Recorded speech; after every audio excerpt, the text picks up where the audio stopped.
Bonjour à tous et bienvenue dans cette nouvelle vidéo où on va voir ensemble ce qui nous reste dans les enveloppes à la fin de cette 4e semaine de mars. Nous sommes donc le samedi 27 mars et on va voir ensemble ce qui nous reste. Alors, côté alimentation, donc là j'ai toutes les dépenses que j'ai eues ce mois-ci, donc sur mes 80 € que j'avais en début de semaine et avec les plusieurs enseignes où je suis allée, normalement il me reste 13,12 €, donc 10, 11, 12, 13, 10 et 2, 12, donc c'est bien 13,12 € qui me reste. Alors je ne vais pas les enlever tout de suite, je vais vous expliquer pourquoi. On va faire le tour des autres enveloppes et on reviendra à celle-ci juste après. Donc ça c'était mes menus de la semaine. Finalement...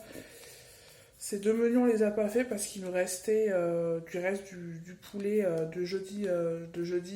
Et on a mangé pizza avec les collègues. Et du coup, on n'avait vraiment pas faim le soir. Donc, on a mangé 2 yaourts, un yaourt chacun. Et ça nous a calé. Donc, pour ce qui est restaurant, on n'a rien fait cette semaine, donc c'est plutôt cool. Et d'un côté, c'est bien parce qu'on était déjà bien endetté là-dedans. Donc, on passe pour ça. Tout ce qui est santé, hygiène, entretien, j'avais 40 €, j'en ai dépensé 10, il m'en reste 30, donc comme la semaine dernière. Pour ce qui est des jeux et loisirs, pareil, on n'a rien dépensé ce mois-ci, enfin cette semaine, pardon, donc c'est parfait. Et le problème qu'on avait, enfin le problème, non, c'est pas un problème, mais on a dû mettre de l'essence dans une des deux voitures et du coup, bah, on a fait le plein, ce qui nous en est, du coup, on en est pour 60 €. Donc sur les 50 € qu'on s'était budgété, on a dépassé de 10 €, ce qui fait que sur le compte bancaire, on n'a plus rien. On a tout dépensé, ce qu'on devait dépenser en 5 semaines, du coup on l'a dépensé en 4. Ce qui fait que je n'ai rien pour remplir les enveloppes pour la semaine prochaine. D'où le fait que je ne vais pas retirer l'argent que j'ai ici, je vais le laisser.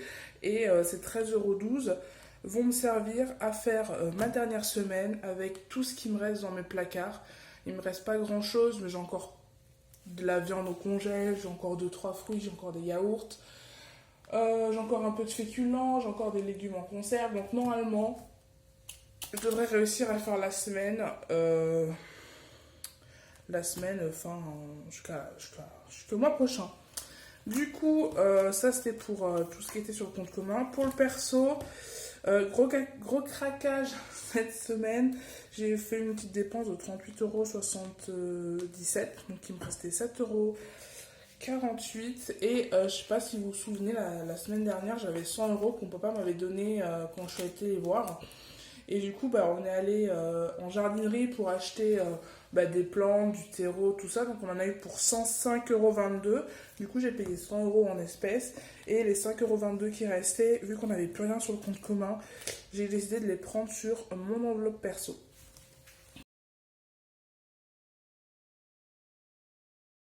Donc voilà pour ce qui est des enveloppes. Du coup, pour l'épargne du mois de mars, j'avais mis avec la semaine dernière 90 €.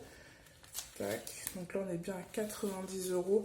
Ça, si je peux, je ne les toucherai pas. Sauf si vraiment les 13 € me suffisent pas. Je ne veux vraiment pas y toucher. Je veux vraiment réussir à les mettre de côté avec, si possible, les 30 € que j'ai ici.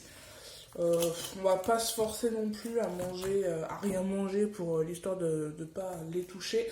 Mais si je peux éviter, j'éviterai. Donc voilà un peu ce qui s'est passé cette semaine. Et en parallèle, j'ai préparé des petites fiches pour le mois prochain. Donc je compte ajouter une enveloppe pour les animaux. Oula. Donc je pense mettre 10 € par semaine pour mon lapin parce que j'avoue que ce mois-ci je ne l'ai pas prévu dans mon budget.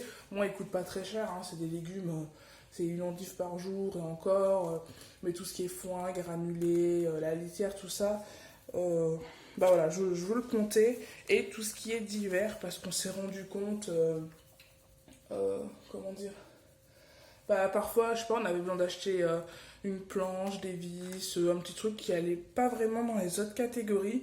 Et bah du coup je pense que je vais mettre 50 € pour le mois prochain dans l'hiver, ce qui va pouvoir peut-être nous aider peut-être à mieux gérer, je sais pas. Et il y a quelques-uns d'entre vous qui m'ont suggéré de noter les jours où j'allais dépenser. Donc pour avril, je me suis fait une petite grille avec le jour où on reçoit nos salaires. Donc normalement, ce mois-ci, on le reçoit le 31 et en avril, du coup, on reçoit le 30. Et en fonction des jours où je reçois mon salaire, moi, je me suis prévu des semaines. Donc toujours, ça commence le samedi. Donc là, on a la première semaine, deuxième semaine, troisième semaine, quatrième semaine. Ça me permet de dire que pour ce mois-ci, pour l'alimentation en tout cas, ou pour tout ce qui est géré à la semaine, je dois en prévoir 4. Donc voilà, et du coup, bah, si je fais aucune dépense le jour, bah, je sais pas, je mettrai une petite coche verte en mode yes, c'est super. Et si jamais je fais des dépenses, je vais juste marquer une initiale, genre A pour alimentation, E pour essence ou quoi que ce soit, pour voir vraiment ce que je dépense, enfin les jours que je dépense et qu'est-ce que je dépense en fait, dans quelle catégorie je dépense. Donc voilà, ça c'est les enveloppes pour le mois prochain, donc on les verra la semaine prochaine quand je vous ferai le bilan du mois de mars et la première semaine d'avril. Et voilà, c'est une vidéo un peu courte, mais comme dit, il n'y a pas grand chose et il n'y a du coup rien à remplir. Et voilà, si vous avez des petits conseils pour gérer cette semaine, bon on n'est que deux, donc normalement on ne va pas non plus mourir de faim, mais si vous avez des petits conseils, je suis preneuse. Et voilà, tout simplement. Et ben, du coup, je vous remercie d'avoir regardé cette vidéo. N'hésitez pas à liker, à commenter, j'adore parler avec vous, et surtout à vous abonner. Je vous fais des gros bisous et à la semaine prochaine.